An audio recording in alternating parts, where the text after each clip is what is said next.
Hello, everyone. As you just heard, this is Privacy Badger and Panopticlick versus the Trackers round one. So, as a quick introduction to, whoops, click on here, and then.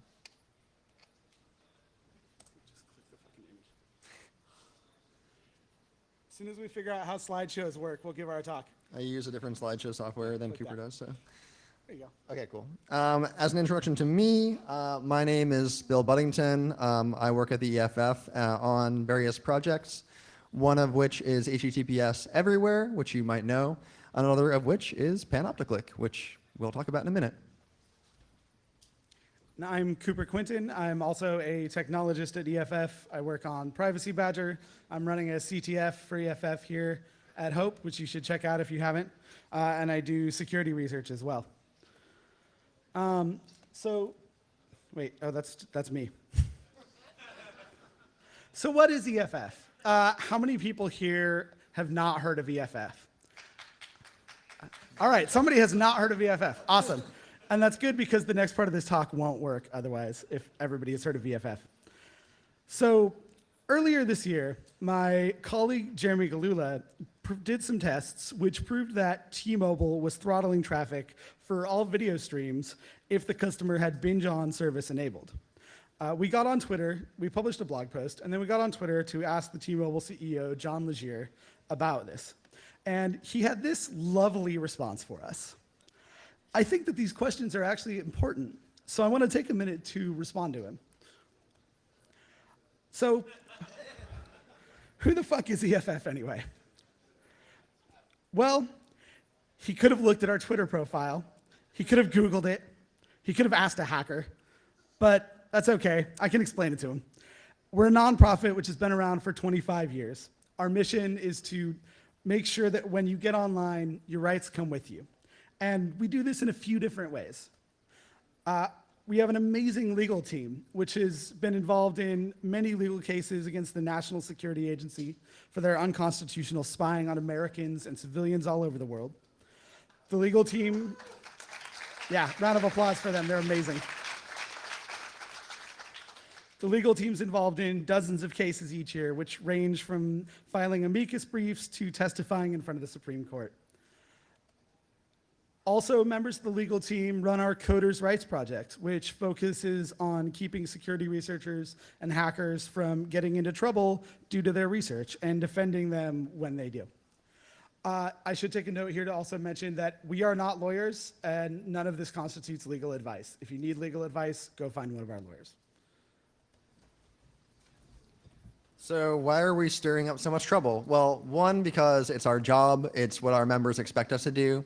And secondly, because there's a lot of broken legislation, a lot of bad tracking technology out there. And if we didn't do this, we would be remiss. Our members really count on us to help the internet, keep the internet safe and secure. So we do things with the activism team on at EFF, like fly blimps over the NSA, pointing downwards, saying illegal spying happening here. That was great. Parker was on that blimp. You can talk to him at the EFF booth. The blimp was loaned to us by Greenpeace, so we got to give them credit too. For sure. Yeah. And we have campaigns against things like the Computer Fraud and Abuse Act, which you might know of, which basically categorizes all sorts of activity as criminal hacking and makes it very easy to prosecute hackers, very vulnerable hackers on any number of accounts. This was enacted, to note, in 1986 after a Hollywood craze of, around the movie War Games. So this kind of shows you how Hollywood and Congress kind of line up when they're prosecuting vulnerable populations. We also have an international team which works on things like the Wassenaar Agreement, which is an international multilateral treaty which makes possession of hacking tools illegal. So there's a lot of great international work that we do as well. So John's final question, who pays us? It's a good question, and it turns out that the bulk of our budget comes from our over 25,000 amazing members, some of whom have been with us for over 25 years. Our members took to Twitter to inform John Legere of this fact and let him know that if they had to choose between T-Mobile and EFF, they would happily choose EFF. After all this, John Legere quickly backpedaled. Apparently, he does know who EFF is after all. So, hey, that's great. We also have a technology projects team, which both Cooper and I are a part of, which makes the internet more secure. We do this in two ways. We do it from the client side and from the server side. For the clients, we get end users to install things like HTTPS everywhere, which, as I said, I work on, which makes sure that it's an add-on available for Chrome and Firefox, which makes sure that if there is a secure endpoint on the web, that you're actually accessing that secure endpoint for a website that you're going to. And on the server side, we work on things like CertBot, which is formerly called Let's Encrypt. And this makes it really easy and free and fast and automated to get certificates that are recognized by browsers on a site that you may run. So enough with the intro to the EFF. Let's talk about surveillance. Before you see the schematic for the Panopticon, which is where Panopticlick derives its name. This was first conceptualized by Jeremy Bentham in 1787. And it's a way to kind of keep tabs on all prisoners and watching their every movements from this kind of central node here in the middle. And we thought of this as a great analogy for how online trackers try to really view your every movement as you're traveling and browsing through the web. So the story of how online trackers started begins in the 90s and really hits the spotlight by 1999. This New York Times article written by Glenn Fleischman of that year laments the fact that browser cookies can be added, can be used as a way to track users as they browse the web through page views. So the old model of the web as a simple lookup table from URLs to their contents was kind of becoming a thing of the past, where instead of this kind of unidirectional server to client model, a lot of more information by clients was being sucked up by the servers as well. Of course, IP addresses were already sucked up, but like a lot of different information about browsers and browsing habits was starting to take hold here. So cookies let us have what's called third-party tracking. And there's a graph above here. The way third-party tracking works is that when you visit a site, say for example, New York Times, you're not only visiting the New York Times. Many other domains also get loaded along with the content from NYT. So for example, you have advertising, you have analytics, you have things that are, the sole purpose is just to track you. And all of these get loaded on New York Times. They all get to set a cookie in your browser, and they all get to see that you're visiting the New York Times. Then, when you visit another site, like CNN, a bunch more third parties load, and they all get to set cookies, and they all get to see that you're on CNN. Some of these third parties are loaded on New York Times, and the third parties are represented by triangles here, are loaded on New York Times, CNN, and every other site you visit. These third parties get to put together a picture of all of the sites that you've been to because they keep getting to read your cookie and they keep getting to see what site you're getting that cookie on.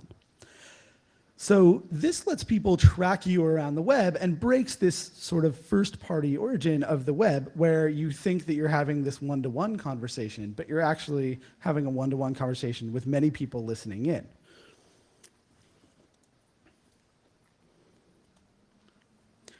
So why are we focused on third-party trackers in this talk?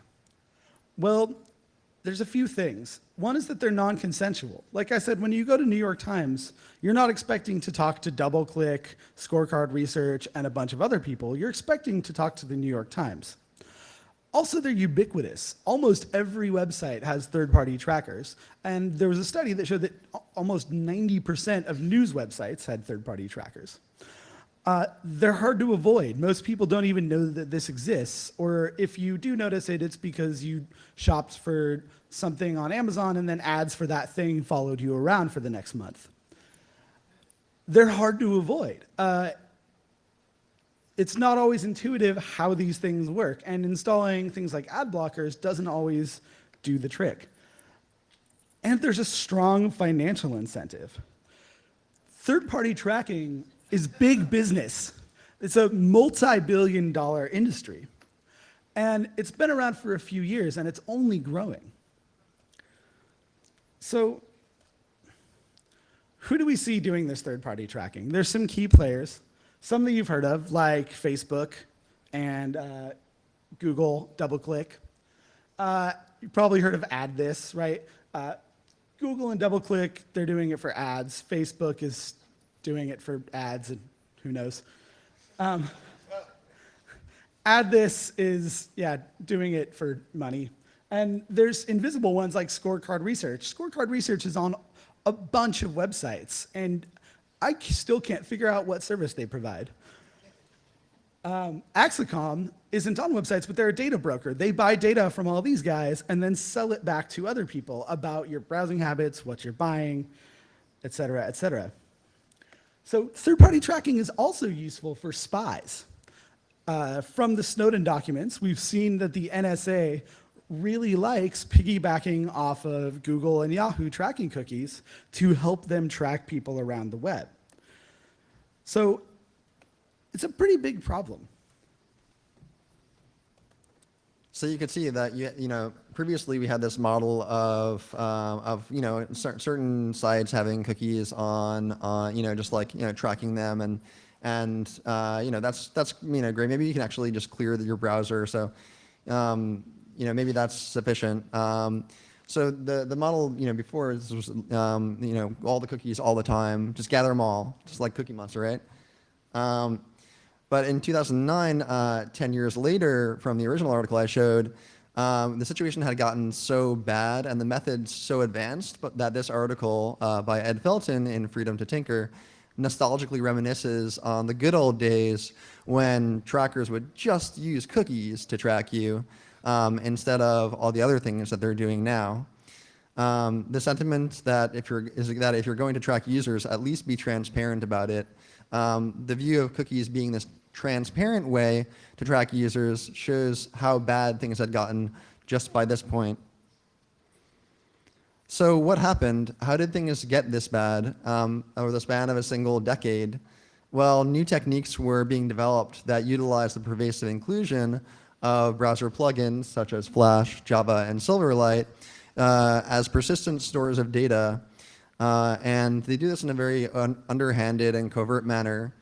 In addition to being new stores of persistent data, which are called super cookies, by the way, they're also very difficult to purge because they circumvent the normal mechanisms built into the browser for purging your cookies. So you'll have to, for instance, in Flash, you have to go to, Flash settings, internal Flash, and delete them that way. And so there's all these different plugins that have much more fine access and much more privilege than the browser would ordinarily give add-ons, say, which is the distinction add-on and plugin. What's worse, these plugins can collude with one another in respawning cookies if they're not deleted simultaneously on every single one of them.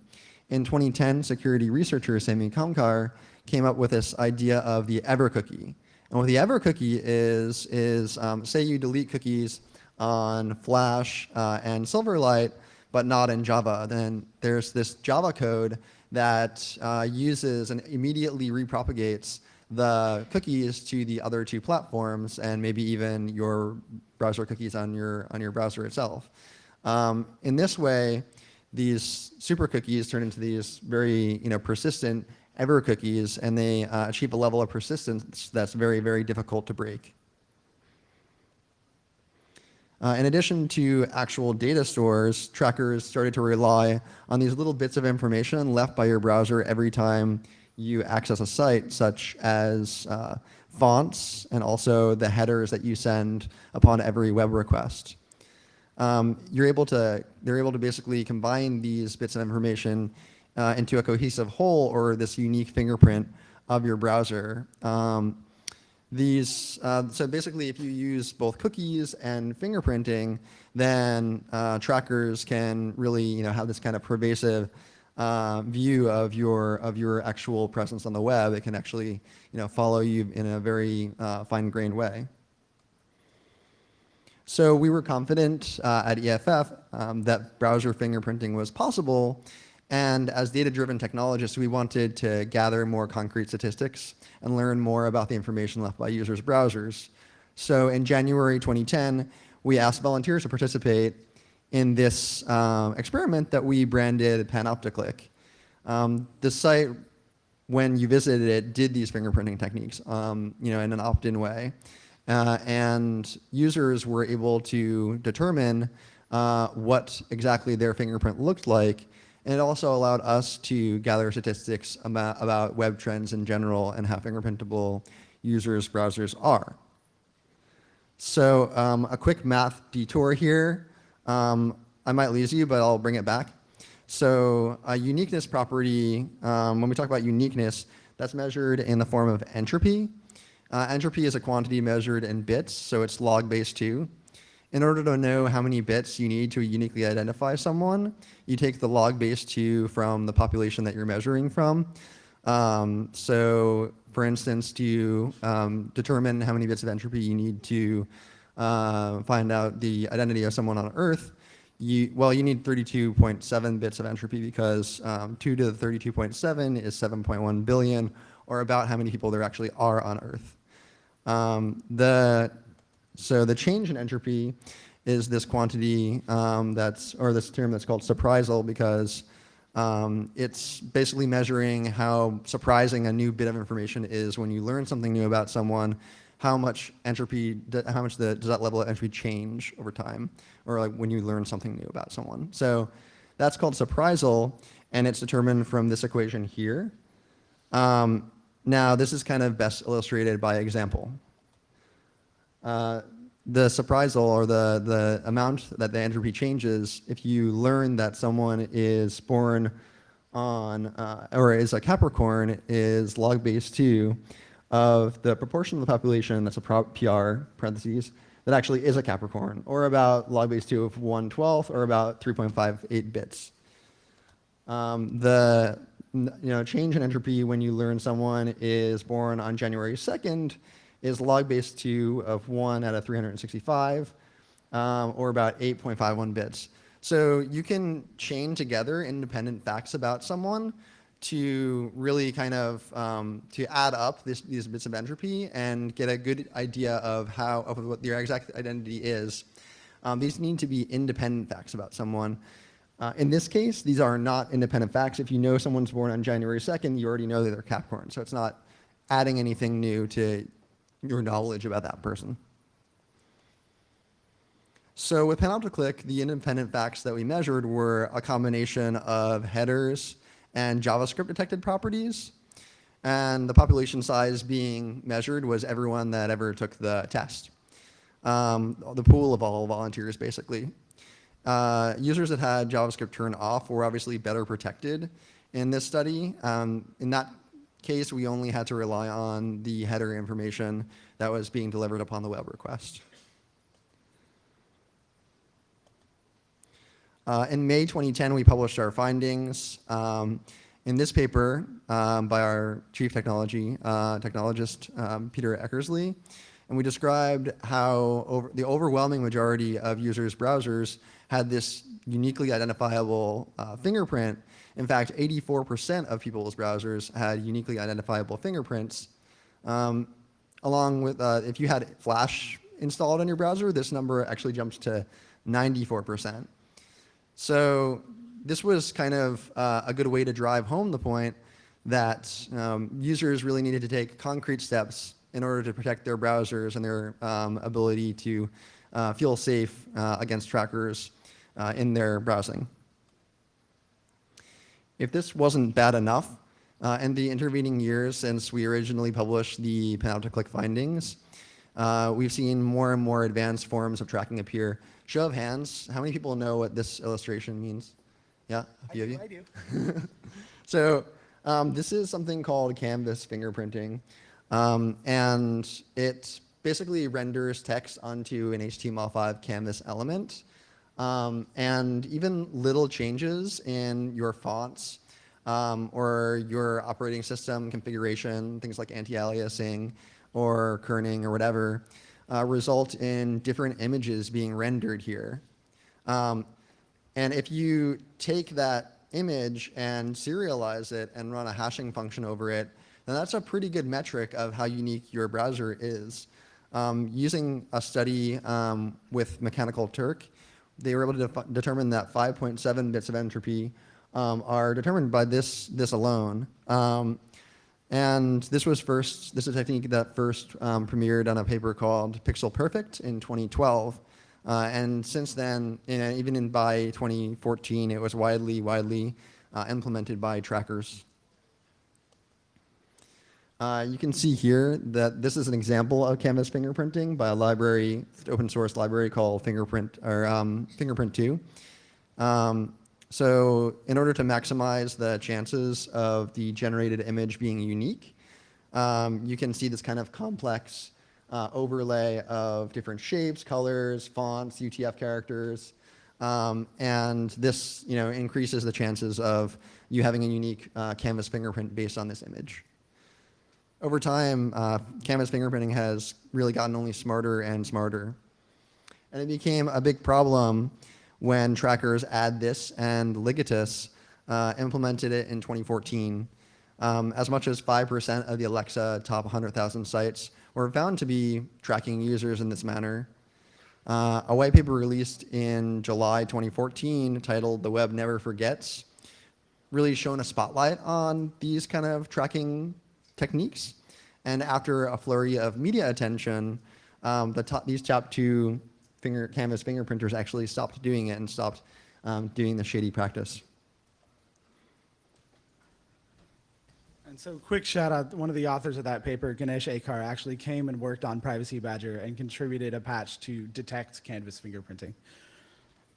So this is web audio fingerprinting, and it's pretty similar to canvas fingerprinting in that it uses the HTML5 web audio API to create a sound wave and then read that back and serialize it due to differences in your hardware, due to differences in your sound card, et cetera. It will get a pretty unique fingerprint. And then there's online to offline tracking. And this is sort of the latest direction, the newest trend for the ad tech industry, the demand to link devices to specific real-world identities and link online and offline shopping and viewing habits. So this company called Silverpush took a crack at this. They took a frequency which was inaudible to human ears and encoded it in television commercials. The frequency, even though it was inaudible to you, it was not inaudible to your phone or probably your dog. They're tracking my dog? Soon. So they included a library in mobile applications which would detect these signals coming from your TV. I know, this sounds like I should put on a tinfoil hat. And call back to the Silverpush servers, letting them know that the application had heard this signal, so therefore you are watching this commercial and here's all this other data from your phone about who you are. Apparently this was a tracker too far, and the FTC investigated them and got them to stop using this technology. But they might not be the only ones using this technology or similar technologies. Facebook also dabbled in this because it turns out Facebook knows a lot about who you are. So they developed this program called Atlas, which would let them link the ads that you had seen online to purchases that you had made offline. When you use things like loyalty cards or store accounts associated with your phone number when you use your credit card, if that's linked to Facebook, they would take that data and link that to the ads you had seen on Facebook, letting them know if an ad had caused you to go buy something offline. This, as far as I know, is still active, although I think that I've heard it hasn't been very successful for them as a program. But maybe they're just planning to iterate it. We're not really sure. So, having heard about all the ways that your browsing habits and devices can be tracked, might leave you with a serious case of privacy nihilism. You might be feeling right now that privacy is hopeless, and why should you even bother? And I think it's important, actually. I think we need to take a minute here to address some of the common forms of privacy nihilism. So, one thing I often hear is, but I like targeted ads. They're great. They help me find things I want. Really? They don't help me like that, but okay. The problem is, you have no control over how your information is stored or used. These third parties have no obligation to delete the data that they collect. They have no obligation to temporarily store the data they collect. And they certainly don't have any obligation to make sure that the data is correct. The data can also be stolen. It can be sold. Even if you think you trust the company, you might not trust the company in the future. And it can be misused. A couple of months ago, a woman named Sharona Coates wrote a story for Rewire about this guy who was selling the ability to geo-target advertisements to women at abortion centers, trying to convince them to not get abortions. This is hugely invasive. And he was able to do this through the standard geo-targeting abilities of Facebook and other ad service providers, right? Using mobile location and then seeing ads as you're browsing Facebook or Tumblr or whatever at the Planned Parenthood. I mean, this is so problematic in so many ways. And we're just seeing the tip of the iceberg of this sort of thing. I think that there's a lot more terrible things that could be done with this. So I don't like targeted ads. So some people would like to talk about how privacy is dead, which is really interesting because when you look at who's saying it, it turns out to be this guy, who you might know.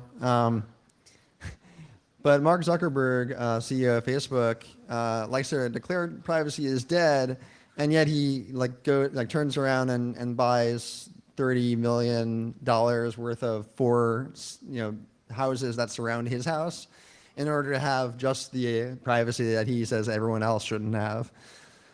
So when he talks about privacy being dead, what he really means is that privacy is dead for normal people, but not for the ultra-rich tech elite. So why should you actually care about privacy? Well, there's kind of a lot of reasons. Maybe you want to read articles or download books which are controversial in nature, or maybe just embarrassing. Maybe they have to do with a medical condition.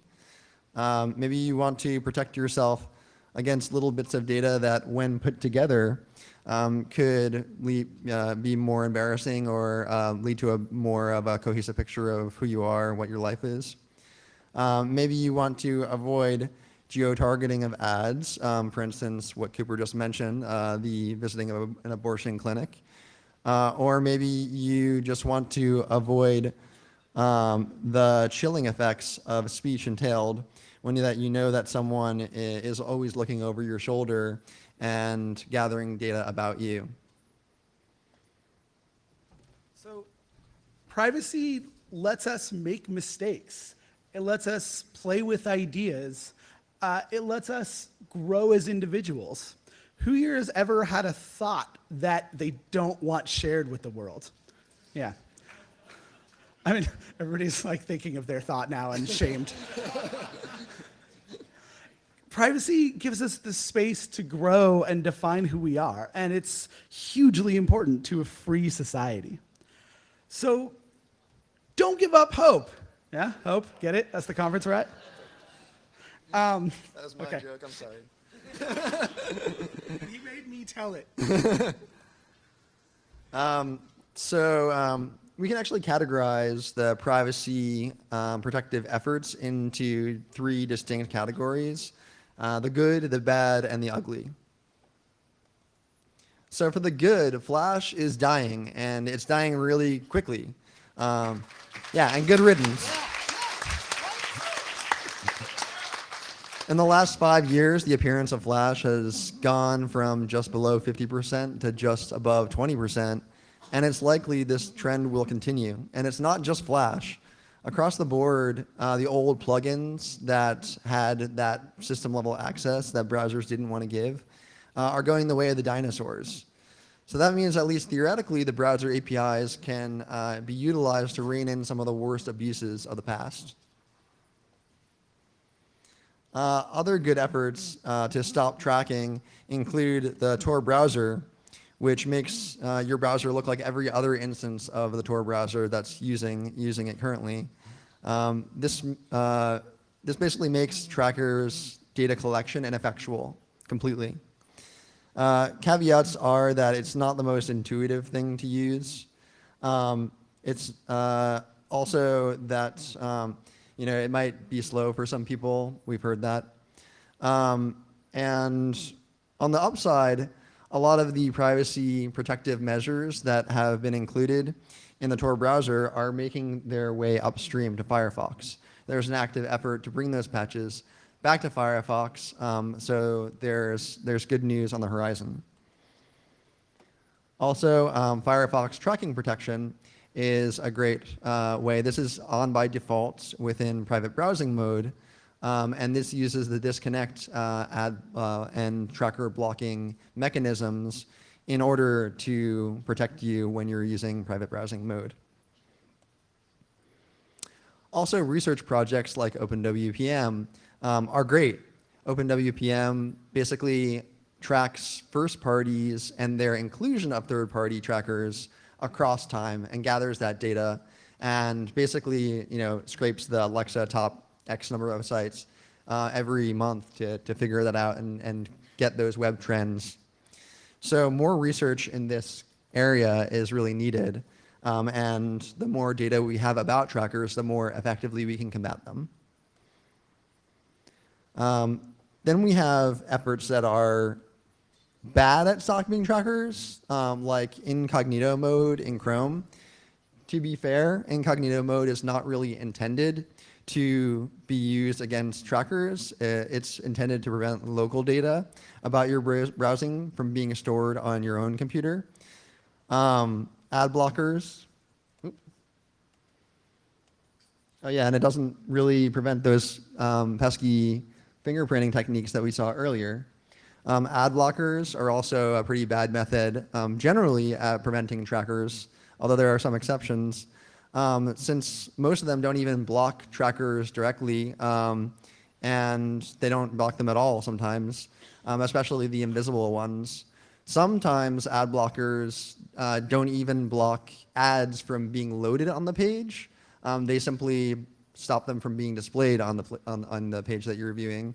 So in that case, the ads are still able to track you just as well as they were before. And often they have questionable business models, such as some that will remain unnamed. Those unnamed guys.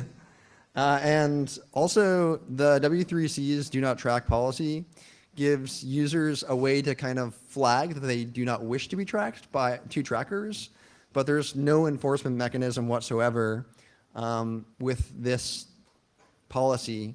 So there's no way for trackers to actually, I mean, they could obey it, but there's no incentive for them to do so.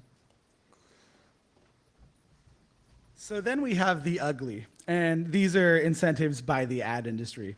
And yeah, totally feel free to boo these guys. So there's the Ad Choices program by the Digital Advertisers Alliance. And what this does is basically advertisers have proposed to self-regulate. The Digital Ad Alliance offers members an opt-out, but the opt-out isn't actually an opt-out from tracking. It's only an opt-out from seeing targeted advertisements. So you still get tracked, you just don't see the results of it.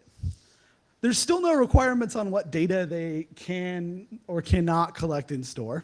It's not legally binding. It doesn't address any of the security concerns like malvertising. And it's still only has limited adoption. The other, too far. The other advertising initiative is from the Interactive Advertising Bureau. And they have two initiatives. One is called Deal. And this is sort of the ad blocker. You might have gone to Wired or Forbes and seen this pop up that says, hey, you're using an ad blocker, so you can't read our site. Turn off your ad blocker, and then you can come read our site. Again, this doesn't address tracking. It doesn't address people's privacy concerns. And it still doesn't address people's security concerns over things like malvertising. It's annoying for users and it's patronizing, right? Hey, you're using an ad blocker. You didn't know that that hurts us. Yeah, it did, but your ads suck. It's annoying for users, and maybe it's more like deal with it. Lean is the program for less obnoxious ads. So Lean still doesn't address, the idea behind Lean is the ad industry's attempt that they think, okay, your problem with ads is that they're obnoxious, they're full video, they play in the center of the page. Yeah, sure, that's kind of a problem. But Lean still doesn't address privacy concerns. It only minimally addresses security concerns by requiring that ads be served over HTTPS. So great, we want to encrypt everything, but that's not really the heart of the concern with ads. Too far back. So none of these really addressed the concerns that we had at EFF. So we did what we always do. We combined technology, law, and activism. And we came up with Privacy Badger, Panopticlick, and Do Not Track. This is Privacy Badger in its natural habitat.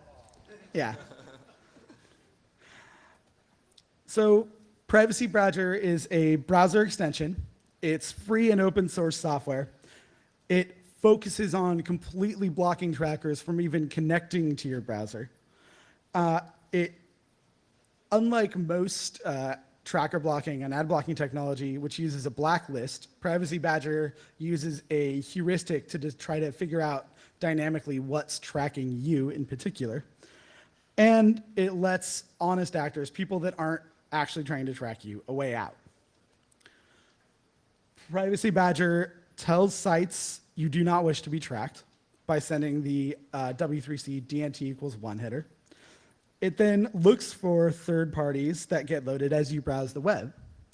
If a third party is seen on several different domains, and it appears to be tracking you, say by setting high entropy cookies, fingerprinting you, setting high entropy super cookies, then it gets blocked. So this is Privacy Badger running on Gawker.com. And you can see that it's, so all the domains that are in red are being blocked. That's the domains to where the sliders to the left if you're red-green colorblind. And the domains that are green are not being blocked yet because Privacy Badger hasn't seen them tracking across multiple sites. For some sites, for some third parties, we don't want to block them entirely. Things like the Creative Commons image server, things like Google Maps, things like YouTube embeds. People want these as a part of their web browsing experience, but they're still able to potentially track you. So for these things, we have what we call a cookie block list, where we allow them to load, but we try to prevent as many vectors of tracking as possible. So we block them from setting and reading cookies. We block them from certain types of super cookies, as many as we can, and we block them from as many types of fingerprinting as we can. This works pretty well to let people have the web they want while still not being tracked as much as possible. Another of the core tenets of Privacy Badger is user choice. If you don't like the decisions that Privacy Badger has made, we want you to be able to override those. So you can enable or disable Privacy Badger on a given site if it's not working, and you can choose to block, cookie block, or allow any given domain if you disagree with Privacy Badger's decision. Privacy Badger also replaces certain social widgets like Facebook button, like buttons, tweet buttons, SoundCloud widgets with a click to play button so that the Facebook and Twitter widgets aren't tracking you around the web, but you still get the usefulness of being able to like things and tweet about them. And this work was done by Franzi Rosner. So what about third-party sites that legitimately don't wish to track users, but still need to set a cookie for their technology to work or do some other thing for their technology to work?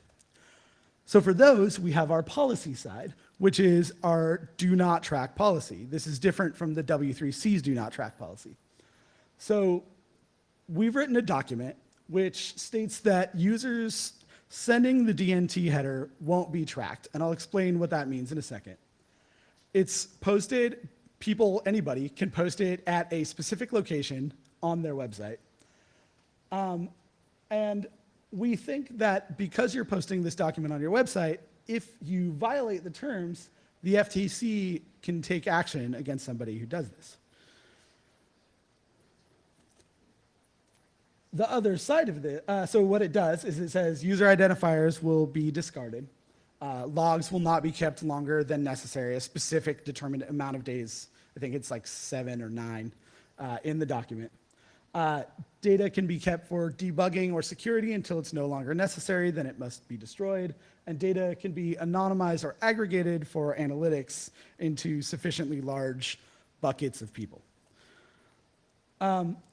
So the other side of this is that sites that adopt the DNT policy are automatically whitelisted by Privacy Badger and other participating tracking protection software. Blocking sites, what we think, our strategy here, is that blocking sites that don't respect people's privacy, blocking sites that don't respect DNT, creates an incentive for sites to respect DNT because they want to be able to show their ads. Or hopefully not ads, but. So right now we have a policy up here, and it's been adopted by DuckDuckGo, AdZerk, Mixpanel, Medium, Disconnect, and a bunch of other people. So last year, late last year in December, we launched Panopticlick 2.0. With this second iteration of Panopticlick, we focused on bringing a new suite of tests to show how well your ad and tracker blocking and protection software is actually working. In order to get accurate results, we've set up a number of domains that kind of look like trackers but are actually just us, and see how well your protection software sizes up against them. The resources in domains that are included in this way are kind of included in this way that tries to trigger 3 different types of blockers. Those that use domain blacklisting, so just full domains that are blocked. Those that use URL fragments, such as like add underscore URL equals and the URL, and also heuristic blockers like Privacy Badger. If your protection software is triggered and actually blocks the mock trackers that we've set up, then we can know that your tracker blocking and ad blocking software is actually working properly. If your protection software is misconfigured, then we know that you need better protection, and we kind of gently nudge you to either install Privacy Badger or something else that's appropriate for your platform. We've indicated also in these test results, and the third one is kind of fuzzy, I know, but that says, does your browser accept the do not track policy? So do they unblock sites and domains that have posted the do not track policy on their site? And finally, we've radically simplified the fingerprinting results from Panopticlick 1.0 to make sure that non-technical users can get a good at-a-glance look at and see how unique their browser is. But don't worry, we have the full fingerprinting results behind a single click, and if you want to be really diligent about it, then you can easily do so. In addition to tracker and ad blocking tests, there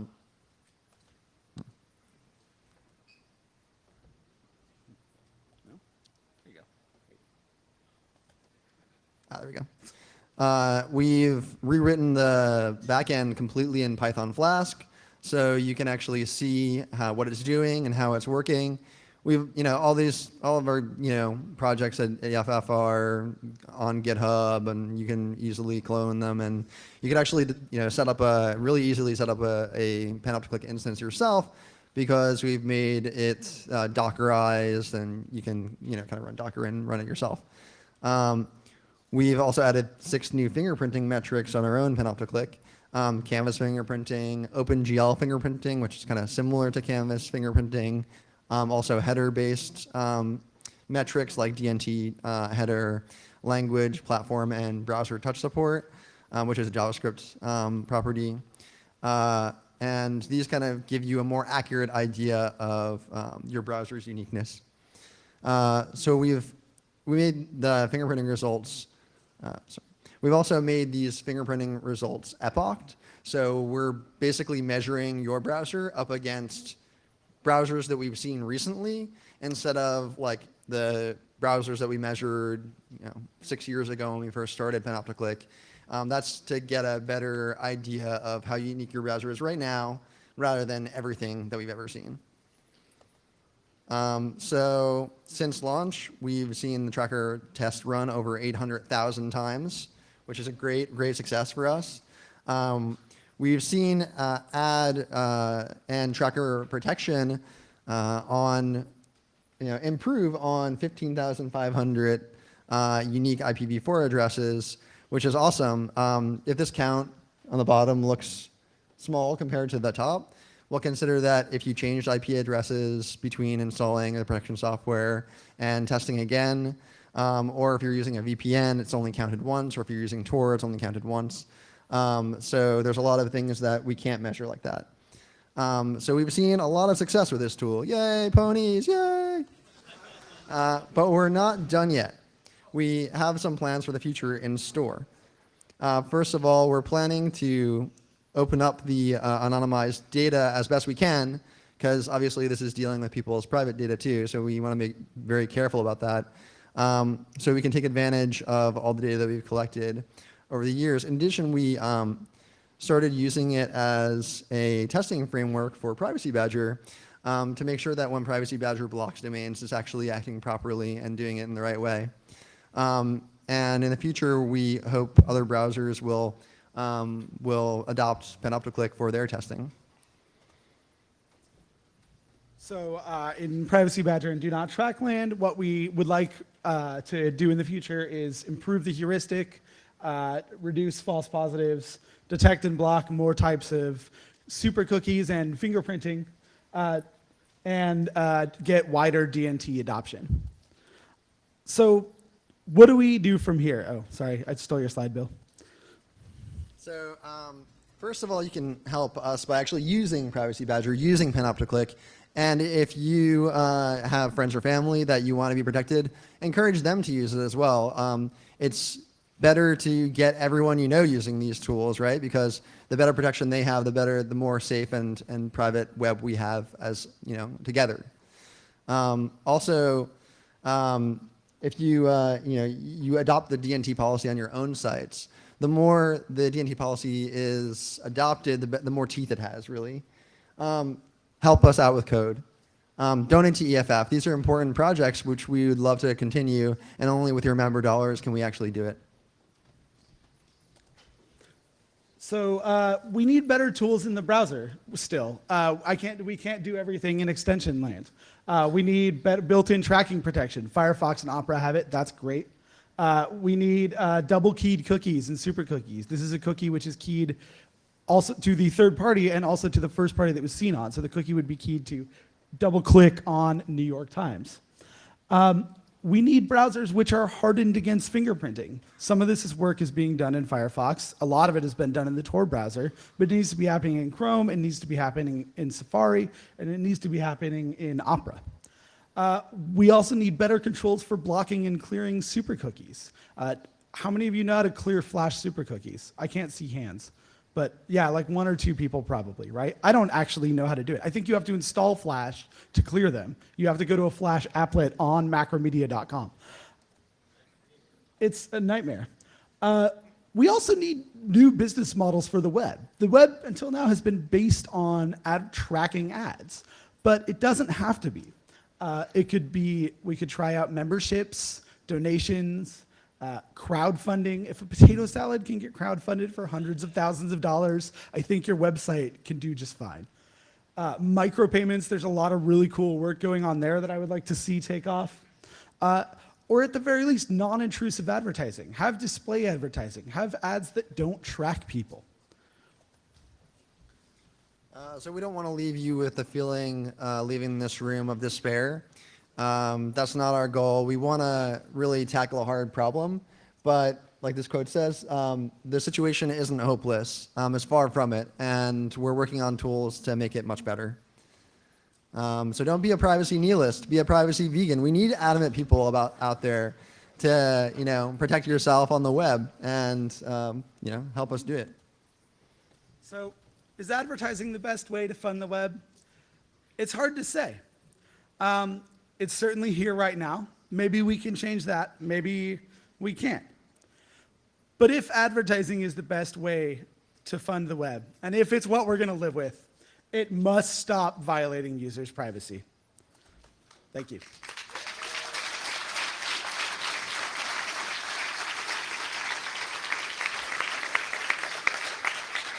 So I think we have no time for questions. Is there somewhere we could post up to answer questions if people have them? Okay, so if you have questions for us, come out to the lobby. We'll be out there. Thank you very much.